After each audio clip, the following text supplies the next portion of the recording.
ओम नमः शिवाय। ओम नमः शिवाय।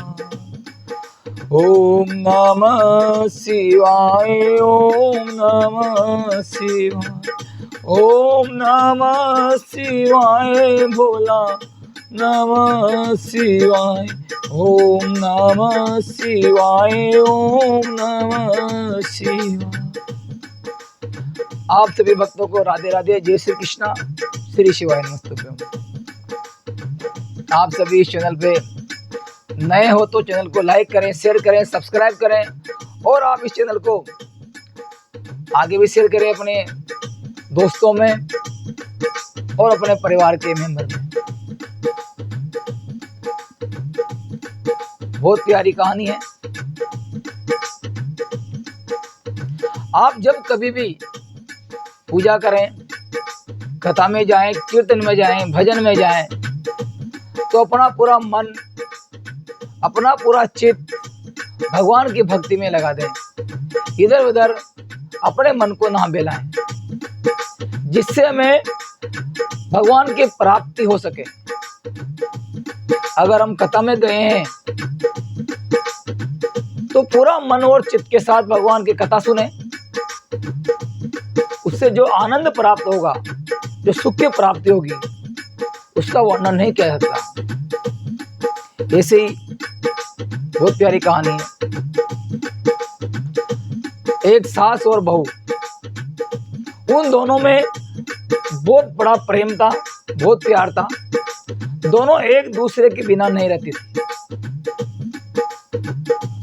इतना प्रेम कि साथ में उठना, साथ में बैठना, भजन करना, कीर्तन करना, साथ में खाना खाना, काम करना, बहुत बड़ा प्रेम था।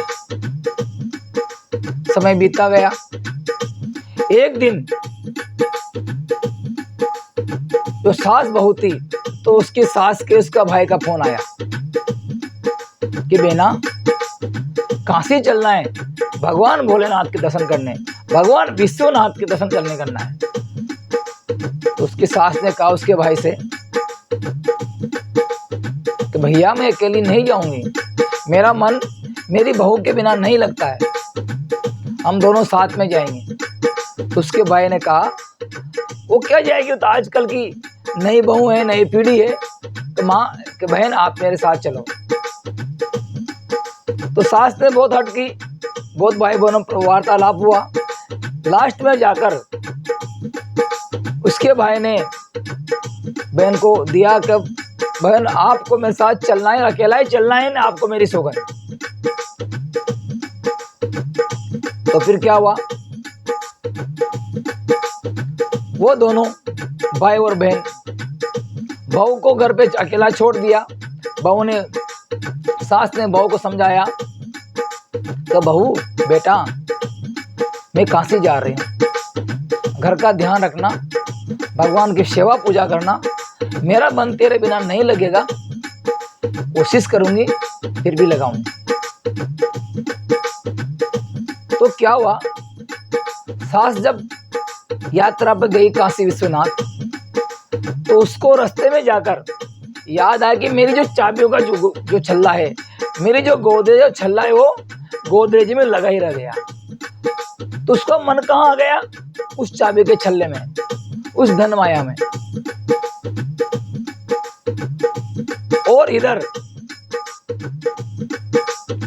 वो बहू विचार करती है कि हे भोलेनाथ, ऐसा मैंने कौन सा पाप किया है जो आपने मुझे नहीं बुलाया, फिर भी कोई बात नहीं। हे प्रभु, हे दीनबंधु दीनानाथ, हे देव के देव महादेव भोलेनाथ, आप कृपा करना और मुझे अपने दर्शनों के लिए बुलाना। अभी मैं आपकी मानसिक पूजा करके मैं यहीं गंगा स्नान कर लूंगी। तो प्रभु, तो महाराज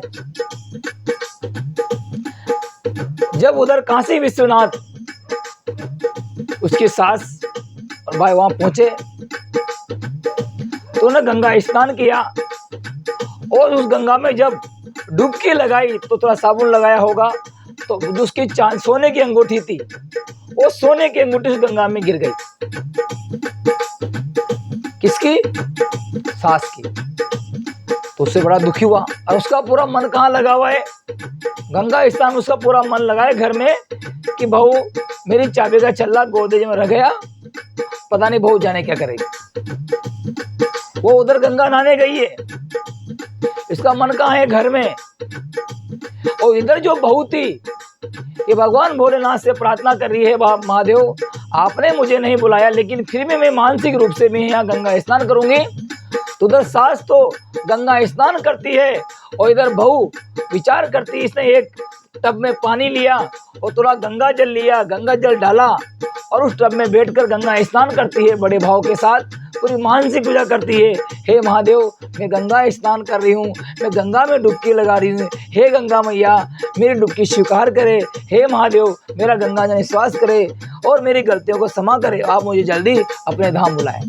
तो उस नहाते नहाते जो उसके सास की जो अंगूठी जो थी जो गंगा में काशी में वाराणसी में गिरी थी वो उस टब में आके मिली और वो टब से अंगूठी देखी, उस अंगूठी उस बहू ने अपने उंगली में पहन ली।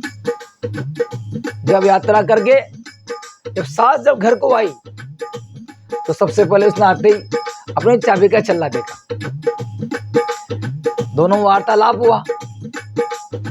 तो उसने जो अंगूठी जो बहू ने पहन रखी थी तो सास ने पूछा कि बेटा बहू ये अंगूठी मेरे गंगा में गिरी थी, ये तुझे कैसे मिली?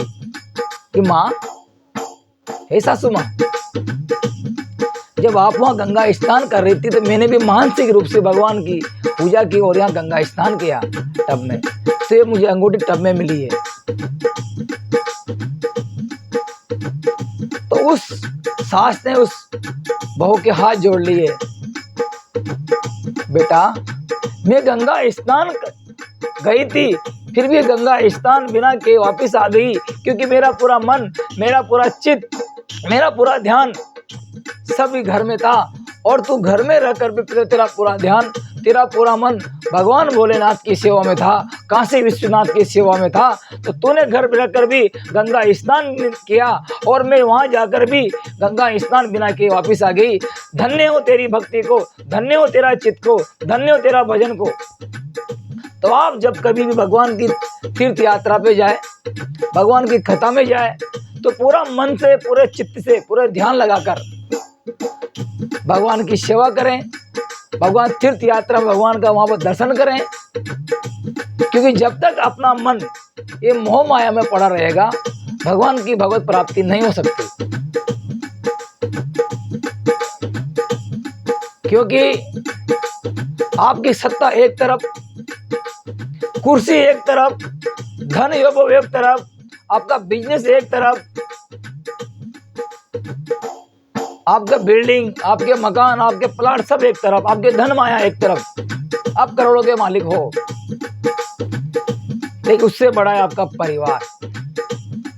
और उस परिवार में अगर भजन भक्ति नहीं है तो परिवार नहीं होता।